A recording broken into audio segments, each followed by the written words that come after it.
Hi guys. So I actually just got home from our confirmation service, and for those of you that don't know, this is the culmination of a 3-year program that our students, our middle school students, attend during the school year, the first 3 Wednesdays of the month. And we go over just, your basic foundation, your building blocks of faith, and all of those things. It's in conjunction with our just our middle school ministry.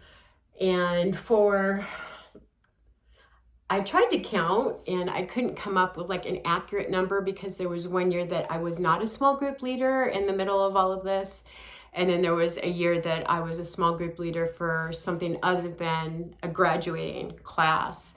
But I think it's 10 classes that were 8th graders, middle school girls, that I've been a small group leader for. And you would think 10 years, and actually it's probably more like 12 or 13 that I've been involved, but 10 years of being an 8th grade leader, you would think it would be easier to see them basically be confirmed. And a lot of people, we try to steer away from it being looked at as like a graduation, because many people, when they think of that, they think that they no longer need to attend a Sunday school or even come to church or things like that. You can't graduate from church. You keep going, right? So we try to steer away from that, but for people who don't know what it is, it's the easiest way for me to explain it. And so that happened today. And this is the first year that the students that were being confirmed, the 8th graders who are actually now freshmen in high school, this is the first year that I remember when these kids were born. And if that doesn't make you feel old as dirt, I don't know what does. Several of them, I remember like sitting in the congregation at their baptisms. And I keep thinking, whoa, what? How did that happen? And in a way, it's super cool, because like you're there when, the parents have them baptized, and you've seen that beginning of their faith journey. And, as part of the congregation, we welcome them into God's family, and, we all sort of jointly agree to help in raising them and things like that. And then to see them go on to this part of it is really, really satisfying. And to have just like a small little part in that is amazing to me. And probably why I keep doing it, despite the many, many challenges that there are along the way. And the challenges over the last decade have, in many ways, gotten bigger, definitely more like intricate. There's deeper challenges in dealing with middle schoolers than there ever have been before.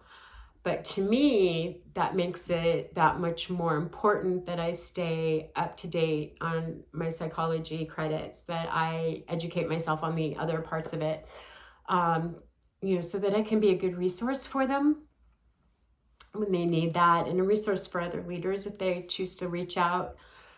So I'm seeing these kids today, and really my part in the confirmation ceremony, as well as the other small group leaders, is basically I'm there, I say their names into a microphone, the pastors do a blessing, and then I hold the microphone in the face of whatever, a parent, sponsor, sister, brother, who is going to read their confirmation verse in the microphones. And that's what I'm there for. I mean, not rocket science, but also like, I love that part of it. I love being in front of them and being able just to look them in the eye. And there's been years I've gone through and I've sobbed the whole time, just because, it felt like I was saying goodbye. Even though I'm not, I still see them all the time. There's years that I go through completely dry-eyed and I'm like, let's get this over with. This year was definitely more emotional. I didn't cry until like the second to the last young lady. And And even that it wasn't horrible. It wasn't like into the microphone. But I think part of what I think right now is getting me is the kids that started and didn't finish. This year it happened to be a couple of guys. And, they go through that first year, and, punky little sixth graders that they are, and they might be a little challenging, but they're not, it's not bad. They're still punky little sixth graders, and for the most part, pretty respectful. And then, as they get older and more possessed of their personality and more, self-aware, they choose to turn away, or they choose to go but not be interactive with us and things like that. And I've seen it happen with girls. I've seen it happen with guys. I've seen the students be forced to attend and get zero benefit from it. And, you can tell as a teacher, like, they're just sitting there because they have to sit there. And to me, that's even more emotional than, watching these kids that I'm not going to interact with 2 times a week. And I almost feel like I failed in my job, or I have not engaged them enough to want to keep coming back. I know that I can only do what I can do.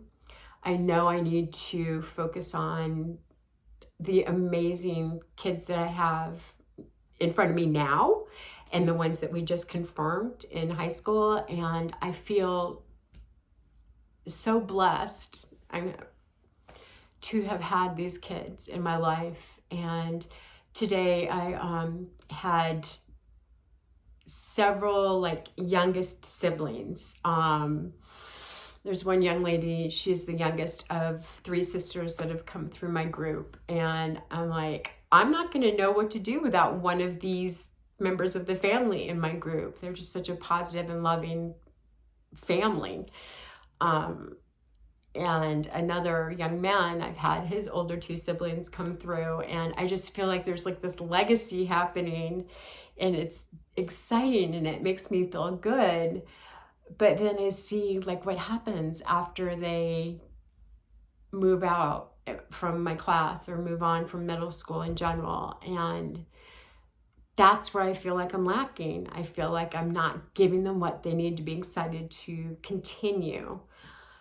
And I just feel like today was another starting point where we can hopefully start new and get this group excited about high school and keep them coming back. And when people ask me, how in the world do you keep working with middle schoolers, and you've done it for this long and you continue to do it even though your kids are long gone out of school, high school, any school?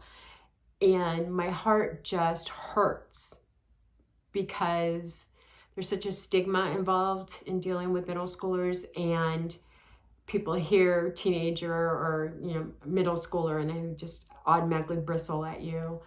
And it hurts, because these are the people that need it the most. They need to be loved and accepted and guided and told that they're important regardless of how deep they feel their faith is, or how accepted they feel, and things like that. And that's what's hurting me right now. I just keep thinking of the young men that no longer want to come to church this year or be confirmed, and a couple. I can go back honestly to the very first small group that I led, and we were on the retreat. And I remember sitting there and looking at the group and thinking, this is a great group of girls, this is an awesome group. And for the most part, all of them continued to go to small group and church and Sunday school and things like that all through their high school career. But I remember also sitting there and seeing these 2 young ladies that were sitting there and thinking, you know what, they're not going to stay connected. They are going to fall away. And they did, despite best efforts by myself, by the leader, by the high school leader at the time, and all of those things. They, looked at it as a graduation, and you can't graduate from church, like I said. But it's always kind of like when we confirm a group, and I know I'm gonna miss them, even though I'm not like sending them away. But I also know that they have blessed me in so many ways, and more than I could ever hope to be a part and bless them. And I hope that I've gotten that across to them. I mean, I think I have. I wrote each of them a letter and a card and tried to express that, but that's really not what it's about anyway. But yeah, I just thought I would share that and like where my heart's at today. And I haven't done a word vomit video in a while, so there you go. I will try to come up with something more exciting for the next video. No promises. Just a reminder to always be kind to one another, and I will see you guys next time. Bye.